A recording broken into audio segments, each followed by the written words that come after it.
चंदन नाम है उसका, लेकिन अब कोई उसे इस नाम से नहीं पुकारता। लोगों के लिए वो एक लंगड़ा भिखारी है, जिसका चेहरा जले हुए होने के कारण बहुत ही भयानक दिखता है और जो मॉल के बाहर भीख मांगता है। 1-2 रुपए दे दो साहब, भगवान के नाम पर दे दो। हटो हटो, दूर हटो।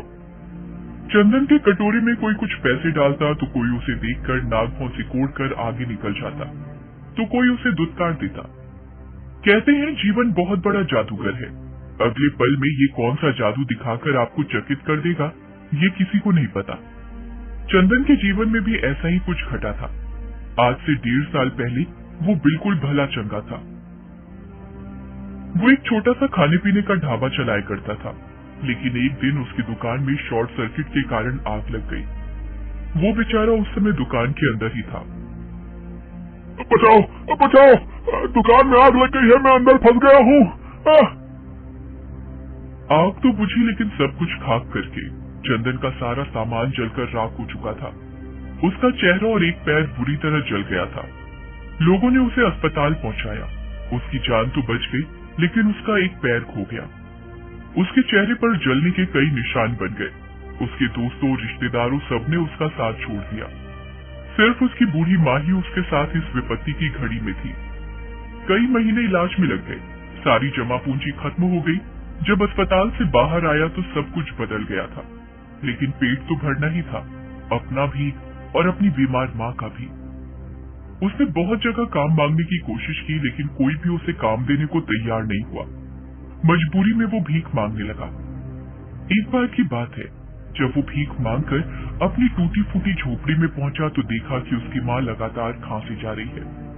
खांसते खांसते उनके मुंह से खून भी निकल गया।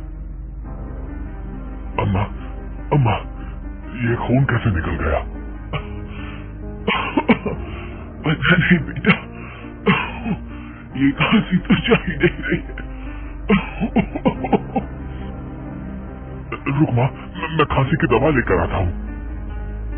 अरे छोड़ना बेटा, कोई फायदा नहीं दवा का। लगता है अब मैं ज्यादा दिन नहीं बचूंगी। ऐसा मत बोल माँ, तू ही तो जीने की हिम्मत है, तेरे बिना तो सब खत्म हो जाएगा माँ। माँ के मना करने के बावजूद भी चंदन दवा लेने निकल गया। वो एक दवा की दुकान पर गया। अपनी दुकान पर एक भिखारी को घुसते हुए देखकर दुकानदार ने उसे हड़का दिया। अरे अरे अरे, यहाँ कहाँ घुसे चले आ रहे हो? ये कोई भीख मांगने की जगह है, चलो भागो यहाँ से। भैया, मैं भीख मांगने नहीं आया हूँ, मुझे दवा लेनी है। भैया, मेरी माँ को बहुत खांसी हो रही है, आज तो खांसते खांसते खून भी निकल आ रहा है। अरे तब तो उन्हें अस्पताल ले जाओ, ये तो कोई गंभीर बीमारी है। भैया, कल मैं उन्हें पास के सरकारी अस्पताल ले जाऊंगा, अभी कोई भी खांसी की दवा दे दीजिए ना। कौन सी दवा दे दूं जिससे मेरी माँ की खांसी ठीक हो जाए? भैया, दुकानदार ने चंदन की जिद पर एक दवा बोतल निकाल कर दे दी। ये लो, 50 रुपए दो। 50 रुपए? चंदन ने जेब में हाथ डाला और पैसों को एक एक करके गिनने लगा, लेकिन वो 15 रुपए ही थे। भैया, मेरे पास तो 15 रुपए ही है, अभी मुझे ये दवा दे दो ना, बाकी के पैसे मैं कल दे दूंगा। क्यों, कल तेरी लॉटरी लग जाएगी क्या बे भिखारी? चल चल, बहुत देखे तेरे जैसे। मैं यहाँ धंधा करने बैठा हूँ, मुफ्त में दवा बांटने के लिए नहीं बैठा। पहले पैसा लाओ फिर दवा ले जाओ। चलो भाग यहाँ से, जाने कहाँ कहाँ से चले आते हैं दिमाग खराब करने। चंदन निराश होकर दुकान से निकल गया। वो पूरे रास्ते यही सोचता रहा कि इंसान के पास पैसा नहीं है तो उसकी इज्जत कोई नहीं करता। बिना पैसों के ये दुनिया नहीं चलती। एक न एक दिन लोग मंदिर से भगवान की मूर्ति भी निकाल देंगे और पैसों की पूजा करनी शुरू कर देंगे। वो अपने घर पहुंचा। उसकी माँ सो गई थी, लेकिन वो बेचारी नींद में भी खांस रही थी। उसे देखकर चंदन मन ही मन सोचने लगा, हे ईश्वर, मेरी मदद करिए, मुझसे मेरी माँ की हालत नहीं देखी जाती। मेरी मदद करिए ईश्वर, मेरी मदद करिए। अगले दिन चंदन अपनी माँ को पास के सरकारी अस्पताल लेकर गया। डॉक्टरों ने उसकी माँ की जांच की। जांच के बाद उन्होंने जो बताया उससे चंदन के पैरों के नीचे की जमीन खिसक गई। तुम्हारी माँ को फेफड़ों की गंभीर बीमारी हो गई है। अगर 1 महीने के अंदर उनका ऑपरेशन नहीं हुआ तो कुछ भी हो सकता है, और उस ऑपरेशन में लगभग 2 लाख रुपए खर्च होंगे। 2 लाख? हाँ, और वो ऑपरेशन किसी प्राइवेट अस्पताल में ही होगा। चंदन वापस लौट आया, लेकिन डॉक्टर की बात सुनकर उसके मन में बुरे बुरे ख्याल आने लगे। किसी अनहोनी की आशंका और इतने पैसों का इंतजाम कैसे होगा, ये सोच सोच कर उसका मन डूबा जा रहा था। उसे पता था कि भीख मांगकर तो 2 लाख रुपए नहीं जुटाए जा सकते, वो भी 1 महीने के अंदर। ऊपर से आज किसी मेहरबान की भी नजर उस पर नहीं गई थी, तभी तो उसकी कटोरी खाली थी। तभी उसकी नजर सामने से आ रही एक बहुत ही सुंदर सी लड़की, जिसका नाम शिवांगिनी था, उस पर गई। उसे देखते ही चंदन ने अपना हाथ फैला दिया। भगवान के नाम पर कुछ दे दीजिए मेम साहब, इस गरीब की दुआ लगेगी। तभी उस लड़की ने 500 का नोट निकालकर उसके कटोरे में डाल दिया। अपने कटोरे में पहली बार इतने बड़े नोट को देखकर उसकी आंखें भर आई और उसके मुंह से निकला, भगवान आपकी सारी मुरादें पूरी करे। शिवांगिनी ने उसे मुस्कुरा कर देखा। तभी एक लंबी सी कार उसके पास आकर रुकी। शिवांगिनी उसमें बैठकर निकल गई। उसके जाने के बाद चंदन फिर से 500 के उस नोट को उठाकर देख रहा था कि तभी उसकी नजर अपने कटोरे में पड़ी एक अंगूठी पर गई।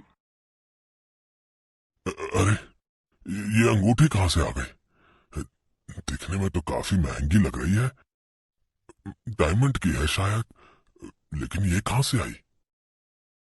हे भगवान, कहीं कहीं ये अंगूठी उस मेम साहब की तो नहीं है जिसने अभी भी 500 रुपए मुझे दिए? क्या करूं, क्या करूं? कहीं ईश्वर ने ये अंगूठी मेरी मदद के लिए तो नहीं भेज दी? इसे बेचकर क्या पता माँ के इलाज का खर्चा निकल आए। हाँ हाँ, मैं इसे बेच देता हूँ, यही ठीक रहेगा। ये सोचकर चंदन एक सुनार के पास उस अंगूठी को लेकर गया। सुनार ने बताया कि ये तो बहुत महंगी अंगूठी है, लगभग 2.5 लाख रुपए देने के लिए भी वो तैयार हो गया। अरे, इतने रुपयों में तो माँ का इलाज हो जाएगा। वो ये सोच ही रहा था कि तभी उसकी अंतरात्मा ने उसे ऐसा करने से रोका। ये तो चोरी हुई ना चंदन।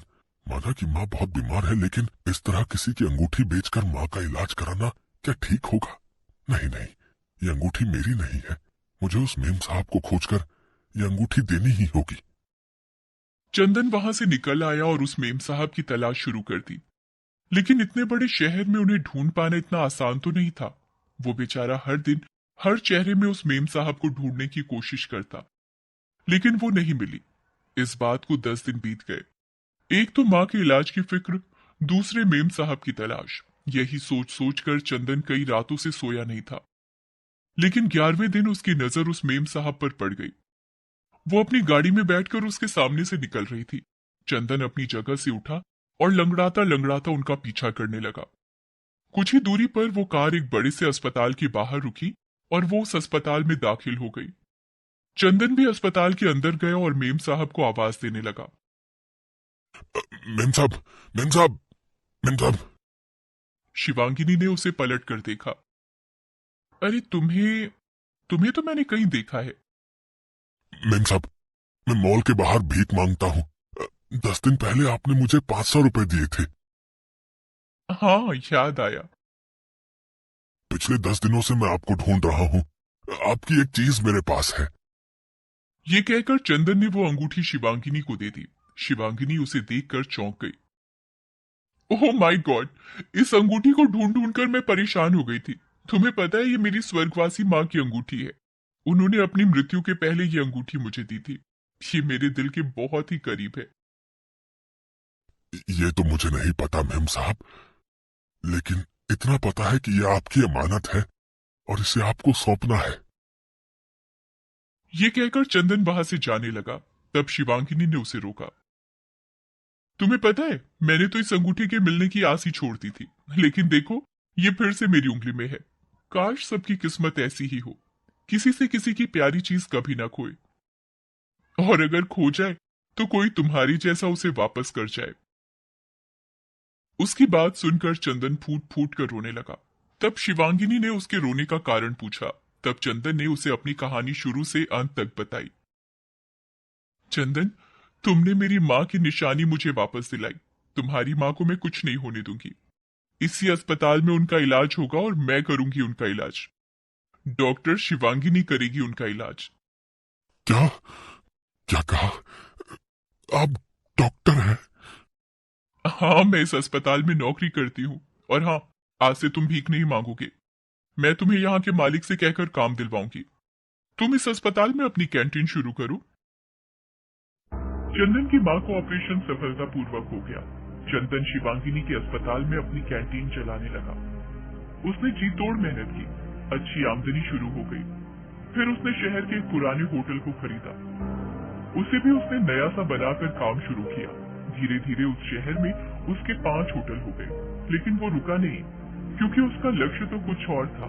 धीरे धीरे उसने और पैसे जमा किए और अपनी माँ के नाम पर एक चैरिटी अस्पताल बनवाया। डॉक्टर शिवांगिनी आज उस अस्पताल में डायरेक्टर है।